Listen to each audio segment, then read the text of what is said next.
అధ్యక్షుడు రాష్ట్ర ముఖ్యమంత్రి జగన్మోహన్ రెడ్డి గారు రాజశేఖర రెడ్డి గారి తనయుడుగానే కాకుండా ఆయన రాజకీయ వారసుడుగా కూడా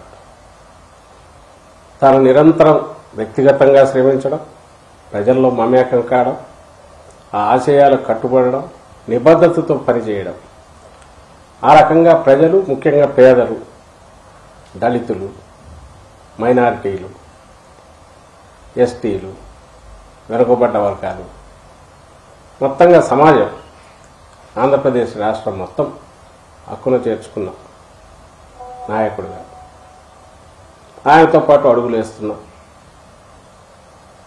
కార్యకర్తలుగా మేము అందరం బాధపడ్డాం. ఒక రకంగా జాలి కలుగుతుంది. ఎందుకంటే హఠాత్తుగా ఆకాశం నుంచి ఊడిపడినట్టు అటు నుంచి రావడం, నిన్నటి వరకు తెలంగాణ రాష్ట్రంలో ప్రయోగం చేయడం, ఆ తర్వాత ఉన్నట్టుండి ఇక్కడ ప్రత్యక్షం కావడం, అక్కడ ఉన్న వాళ్ళు ఎక్సెప్ట్ కేవీపీ గారు తప్ప ఆమెకు వ్యక్తిగతంగా సన్నిహితంగా తెలిసిన వాళ్ళు లేరు. రఘువీరారెడ్డి గారు కొంత ఏమన్నా పరిచయం ఉంటే ఉంటారేమో, వాళ్ళ నాన్నతో అప్పట్లో ఆ కేబినెట్లో ఉన్నారు, సన్నిహితంగా ఉండేవాళ్ళు. మిగిలిన ఎవరు ఆమెకు ఎవరో తెలియదు.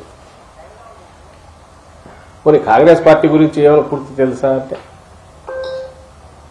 తెలిసిందంతా తన కుటుంబాన్ని ఎంతగా హెరాస్ చేసింది ఆ పార్టీ రాజశేఖర రెడ్డి గారి మరణానంతరం. రాష్ట్రానికి అన్యాయం చేయడంతో పాటు కుటుంబానికి ఎట్లా ద్రోహం చేసింది. ఏ రాజశేఖర రెడ్డి గారు అయితే 2 సార్లు ఆ పార్టీ కేంద్రంలో అధికారంలో రావడానికి ఆయన చేసిన కృషి ప్రధాన కారణమని అప్పుడు ప్రధాని కూడా మన్మోహన్ సింగ్ గారు కూడా చెప్పిన రాజశేఖర రెడ్డి గారు కుటుంబాన్ని ఆయన మరణానంతరం తర్వాత జరిగిన పరిణామాలు నేను దాని లోతుకు పోదలుచుకోలేదు. ఎందుకంటే అందరికీ తెలుసు, అక్రమ కేసులు బనాయించి నేరుగా రాజశేఖర రెడ్డి గారి పేరు ఛార్జ్షీట్లు కూడా పెట్టిన పార్టీ కాంగ్రెస్ పార్టీ. తన అన్న ఈరోజు ముఖ్యమంత్రి జగన్మోహన్ రెడ్డి గారిని 16 నెలలు అక్రమంగా జైల్లో పెట్టారు.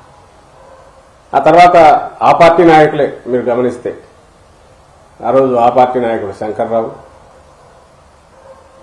అలాగే ఇటువైపు నుంచి టీడీపీ నుంచి ఎర్రమనాయుడు గారు, ఇంకొకరు అశోక్ గజపతిరాజు, వాళ్ళు కలిసి వేసిన కేసులు, ఉమ్మక్కై వేసిన కేసు. ఆ కేసులో ఛార్జ్షీట్లో రాజశేఖర రెడ్డి గారి పేరు పెట్టింది పార్టీ. సోనియా గాంధీ గారు చెప్తేనే పెట్టారని చెప్పి తర్వాత శంకర్రావు గారు ఆయనే తనంతట తానే మీడియాతో కూడా చెప్పారు. అలాగే తర్వాత ఇప్పుడు ఆ పార్టీ నుంచి బయటకు వచ్చినట్టున్నారు గులాం నబీ ఆజాద్ గారు. ఆయన కూడా జగన్మోహన్ రెడ్డి గారు మాట విని ఉంటే